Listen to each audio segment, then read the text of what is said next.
안녕하십니까. 법령 및 실무를 강의하는 신정환입니다. 이번 시간에는 이 상가임대차 보호법을 공부하도록 하겠습니다. 이 상가임대차 보호법도 역시 매 시험마다 고정적으로 한 문제씩 출제가 되는 부분이니까 잘 정리해서 알아두시는데, 주택임대차 보호법, 상가임대차 보호법, 여기서 문제가 나올 땐 비교적 어려운 문제가 나오게 됩니다. 대개 이 법령 및 실무 출제위원들은 민법을 전공한 사람들이 출제로 들어가는 경우가 많습니다. 이 파트가 민법 영역에 해당되는 거죠. 그렇기 때문에 주로 이제 여기서 어려운 문제가 출제가 되니까 그만큼 잘 정리를 해서 알아두셔야 이 법령 및 실무에서 고득점을 받을 수 있는 겁니다. 상가임대차 보호법에서는 이제 4가지 정도를 알아두시면 되는데, 첫 번째, 상가임대차 보호법은 환산보증금에 따라서 그 적용 방식이 약간 차이가 있게 됩니다. 그래서 환산보증금에 대한 적용 범위, 요거를 이제 알아두시고, 두 번째는 계약갱신요건이 되는 거죠. 세 번째는 권리금 회수기의 보호, 네 번째는 판례. 그래서 이제 요거 4가지 요 정도를 알아두시면 됩니다. 첫 번째, 환산보증금에 따른 적용 범위입니다.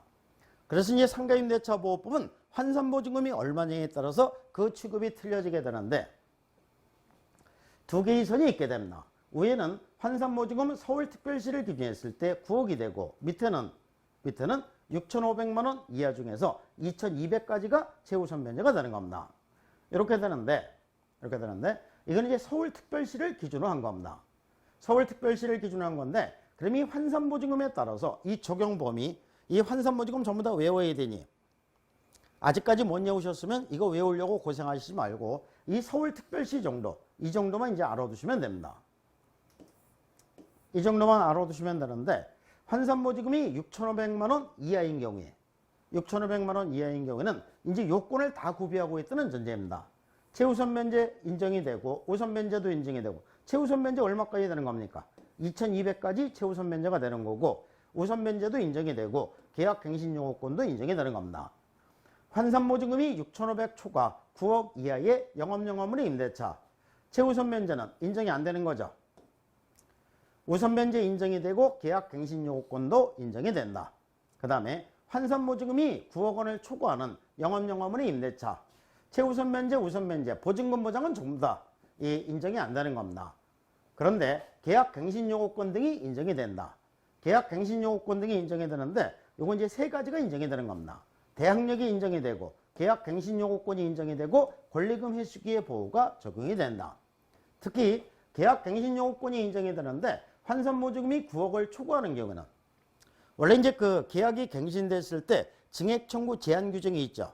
그래서 증액을 청구하는 경우는 5%를 초과할 수 없다. 5% 이내에서만 증액을 청구할 수 있는데, 환산보증금이 9억을 초과하는 경우는 이거는 5% 룰은 적용이 안 됩니다. 그렇기 때문에 5%를 초과해서도 증액을 청구할 수 있는 거죠. 여기서는 임대인과 임차인이 협의해서 정한다, 이렇게 이제 규정이 되어 있는 겁니다. 권리금 회수기의 보호도 적용이 되는데, 여기서 보면은 3개의 차임액을 연체했을 때는 계약을 해지할 수 있다.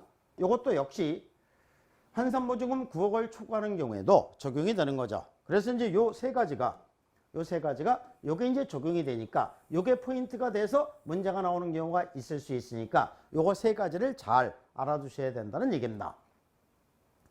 이렇게 이제 이 상가임대차 보호법은 환산보증금이 얼마냐에 따라서 이렇게 이제 취급이 차이가 있게 됩니다.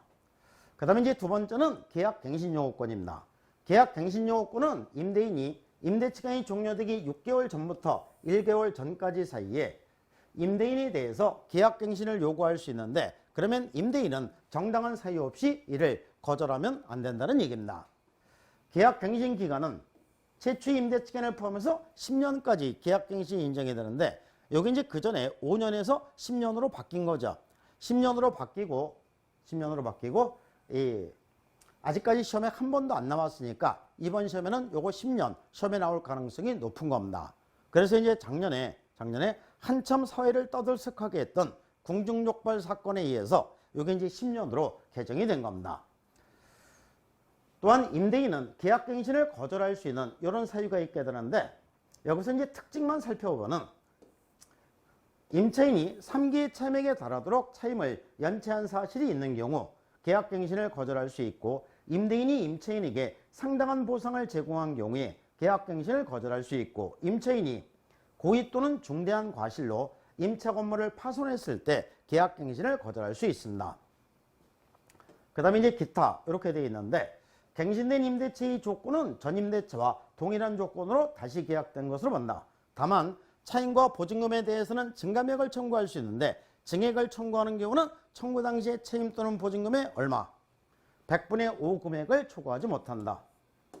100분의 5 금액을 초과하지 못한다. 그런데 요 100분의 5 요거는 상가임대차 보호법의 적용 범위, 그러니까 보호 대상에 드는 보증금액 이내에서만 적용이 되고 이거를 초과했을 때는 5% 적용되지 않는다고 했죠. 이렇게 해서 이제 계약 갱신 요건을 살펴봤고 그 다음에 권리금 회수기의 보호입니다. 권리금 회수기의 보호는 임대인과 임차인 간에 이 영업용 건물에 대한 임대차 계약이 체결됩니다. 그러면 임차인이 나갈 때 권리금을 받아서 나갈 수 있는 것을 이것을 하나의 권리로서 보호를 해주게 되는데 이게 이제 권리금 회수기의 보호가 되는 겁니다. 그러면 임차인은 권리금을 누구에게 받는 겁니까? 신규 임차인에게 받는 거죠. 새로 들어오는 임차인에게 받는 겁니다. 신규 임차인과 권리금 계약을 체결해서 권리금을 받아서 나가는 것을 누가 방해해서는 안 된다. 요거 임대인이 방해해서는 안 된다. 요게 이제 권리금 회수기의 보호가 됩니다. 그래서 이제 그 임대인의 금지행위로서 네 가지를 규정하게 되는데 첫 번째, 임대인이 신규 임차인에게 권리금을 요구하거나 수수하는 행위를 해서는 안 되고 두 번째는 임대인이 신규 임차인에게 권리금을 지급하지 못하게 하는 행위를 해서는 안 되고 세 번째는 고액의 차임과 보증금을 요구해서도 안 되고 네 번째는 임대인이 신규 임차인에게 정당한 소유 없이 요 임대차 계약 체결을 거절해서도 안 되는 겁니다. 이와 같이 이제 네 가지 행위를 함으로써 손해가 발생이 됐을 때 이 손해를 배상을 해야 된다. 이게 이제 권리금 회수기의 보호의 기본 이 맥락이 됩니다.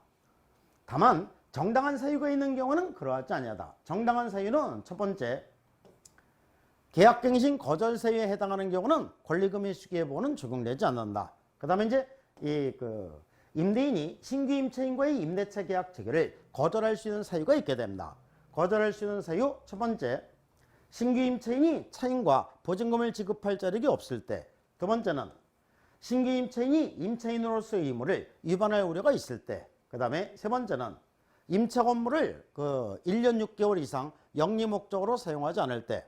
그 다음에 네 번째는 임대인이 선택한 신규 임차인이 이미 임차인과 권리금 계약을 체결해서 권리금을 지급을 했을 때는 임차인이 선택한 신규 임차인과의 임대차 계약 체결을 거절할 수 있다. 그래서 이제 이와 같은 사유가 없음에도 불구하고 이와 같이 네 가지 행위를 함으로써 손해를 끼쳤을 때는 이 손해를 배상을 해야 된다. 손해를 배상을 해야 되는데 손해배상액은 신규 임차인이 임차인에게 지급하기로 했던 권리금과 임대차 종료 당시의 권리금 중 어떤 금액, 여기서는 낮은 금액을 넘지 못한다. 이렇게 되어 있습니다. 그 다음에 정보 제공. 신규 임차인은 임차인이 구해있죠. 그러니까 신규 임차인한 정보를 임대인에게 제공을 해줘야 되고 그 다음에 차임 연체와 계약 해지, 몇 개의 차임액을 연체했을 때는 3개의 차임액을 연체했을 때는 계약을 해지할 수 있다. 이렇게 되어 있는데 이번에 이제 이 코로나가 유행이 되면서 이 상가임대차 보호법에서 어떤 규정이 도입이 됐냐면은 상가임대차 보호법이 이게 이제 9월 15일인가 그쯤에 이제 개정이 됩니다. 그쯤에 개정이 되면서 이게 이제 감염법 뭐 이렇게 갖고 이제 코로나를 얘기하는 겁니다. 요거로 인해서 6개월 동안 차임을 연체했을 때 이거는 연체 기간으로 들어가지 않는다. 이렇게 이제 그 규정을 하게 됩니다. 이렇게 규정을 하는데 3개의 차임액을 연체했을 때는 계약을 해지할 수 있다. 이 원칙은 그대로 적용이 되는 겁니다. 그대로 적용이 되는데 6개월 동안 요거 연체한 거는 연체 기간으로 들어가지 않는다. 이렇게 규정을 하게 됩니다. 이렇게 규정을 하게 되고 그 다음에 소멸시효. 소멸시효는 몇 년? 3년 동안 행사하지 않으면 시효로 소멸이 됩니다. 이렇게 해서 이제 권리금 회수기의 보호를 살펴봤고 그 다음에 이제 판례는 이 지문을 통해서 살펴보면 된다. 이렇게 해서 상가임대차 보호법을 살펴봤는데 그러면 이제 문제를 한번 살펴보도록 하겠습니다. 갑과 을은 2020년 1월 25일 서울특별시 소재, 이게 서울특별시입니다. 갑소유 X상가 건물에 대해서 보증금 5억 원에 월차임 500. 그러면 요거는 환산보증금이 얼마입니까? 환산보증금이 10억이 되는 거죠. 10억. 그러니까 서울특별시에서 9억을 초과하는 거예요. 임대차 계약 체결을 한 후 을은 X건물의 인도받고 사업자 등록을 신청하였다. 이 사안에서 개업공개사가 상건물 임대차 보호법의 적용과 관련하여 설명한 내용으로 틀린 것을 모두 고른 것은, 틀린 것은 몇 개 이렇게 됩니다. 틀린 것을 고르라는 얘기인데, 기억번 갑과 을이 임대기간이 종료되기 6개월 전부터 1개월 전까지 기간에 계약갱신을 요구한 경우 정당한 사유 없이 거절하지 못한다. 맞는 거죠. 그래서 이제 계약갱신 요구권입니다. 그러니까 이거 환산보증금이 10억이 되는데, 환산보증금이 10억이 되니까는 여기서 이제 무슨 문제가 발생이 되냐면은 아까 환산보증금에 따라서 적용 범위가 틀려진다고 했죠. 그래서 서울특별시를 기준해서 위에는 9억이 되고 밑에는 6,500 이하 중에서 얼마? 2,200까지가 최우선 변제가 됐습니다. 그래서 이제 임차권이 어디 위치하느냐에 따라서 차이가 있게 되는데, 이게 환산보증금이 10억이니까 어디에 해당됩니까? 여기에 해당되는 거죠. 여기에 해당되니까 보증금 보장, 최우선 변제, 우선 변제는 인정이 안 되고, 인정이 되는 게 세 가지가 인정이 된다고 했죠. 대항력이 인정이 되고, 그 다음에 계약갱신 요구권이 인정이 되고, 권리금 희수기의 보호가 적용이 된다. 요거 이제 세 가지가 적용이 되는 겁니다. 그러니까 요 세 가지 적용되는 요거를 이제 찾아내면 되겠죠. 그래서 계약갱신 요구권 인정이 되는 거고, 두 번째, 계약이 갱신되는 경우에 갑은 차임과 보증금의 5% 범위 내에서만 증액을 청구할 수 있다. X가 되겠죠. 여기서 이제 증액 청구는 당사자의 합의로 정한다. 이렇게 돼 있지. 그러니까 5% 룰은 적용이 안 된다고 했죠. 그래서 X가 되는 겁니다. 을이 임대차 기간이 종료되기 6개월 전부터 임대차 종료 시까지, 그러니까 이 권리금 희수기의 보호는 임대차 기간이 끝나기 6개월 전부터 임대차 종료 시까지입니다. 이것만 임대차 종료 시까지가 되는 거죠. 나머지는 전부 다 6개월 전부터 1개월 전까지 이렇게 됩니다. 신규 임차인에게 권리금을 지급받는 것을 방해해서는 아니 된다. 동그라미. 권리금 희수기의 보호 적용이 되는 거죠.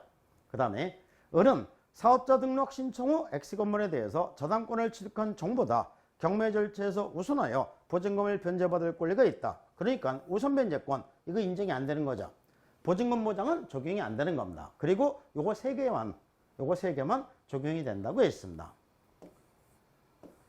요거 세 개만 적용이 되니까 이 틀린 거는 니은, 리을 해갖고 두 개가 정답이 됩니다. 그래서 이제 상가임대차 보호법은 주택임대차 보호법과 달리 이렇게 이제 환산보증금이 얼마냐에 따라서 이렇게 이제 취급이 틀려지게 되는 겁니다. 그 다음에 문제 2. 개업공개사가 중개의뢰인에게 상거물 임대차 보호법의 적용을 받는 상거물 임대차에 관하여 설명한 것으로 틀린 것은, 틀린 거를 찾으라는 얘기입니다. 다툼이 있으면 판례 이하만. 이게 이제 판례, 이 원문대로 그대로 옮긴 거니까 이 판례 그대로 이제 많이 읽어보시면 되는 겁니다. 이게 이제 상가임대차 보호법이 시행이 된 지 시간이 이제 많이 지났으니까 상가임대차 보호법에서 이제 새로운 판례들이 많이 나오기 시작하는 겁니다.